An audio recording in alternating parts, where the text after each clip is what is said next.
gotta love a setup that takes 46 years to pay off. Welcome to the Time Treadmill. I'm Ron, and these are my sweaty thoughts about Doctor Who.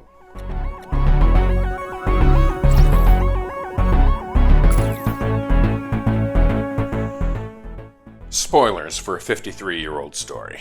So, The Web of Fear ends with the Doctor doing a very clever thing.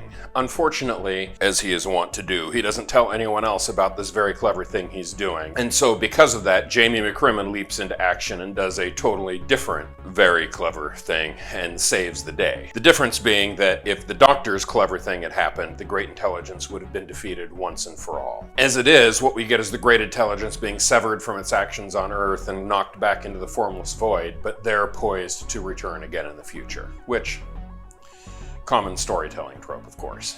The interesting thing about that is that the Great Intelligence never did return, not at any time during the classic era. The Great Intelligence and the Yeti were set up to be a recurring threat, but instead they only ever appeared in those two stories. Up until the Christmas episode Snowmen with the 11th Doctor, which introduced Clara, but which also turned out to be a prequel to The Abominable Snowman. In it, it's the Great Intelligence's first encounter with the Doctor, and the upshot of that story is the Great Intelligence being knocked back to Tibet in the past. But all of that pays off at the end of Clara's first season with the resolution of the entire Impossible Girl storyline. And I'm not going to get there for another year or so.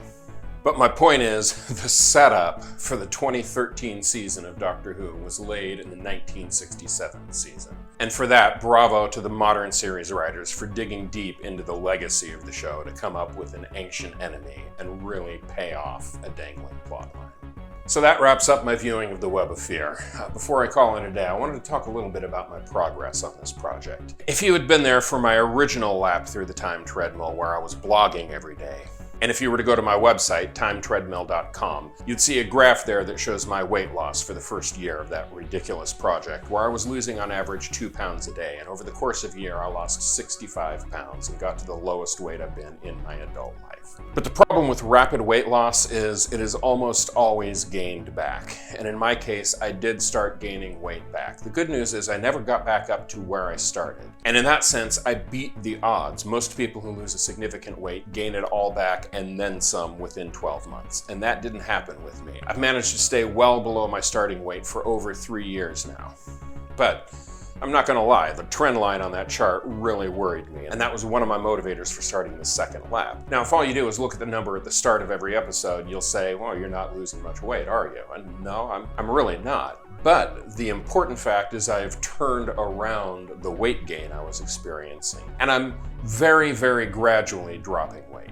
Maybe not as much as I'd like, but I gotta be honest. I'm basically at the weight where my first time through the project, I said I would be very happy if I never lost any more weight after this. So, is that a flimsy rationale? Yeah, sure, probably. And maybe in an ideal world where I had nothing to focus on but weight loss and fitness, then yeah, I can make more rapid progress. But the fact is, I am very, very happy with where I'm at and where I'm headed.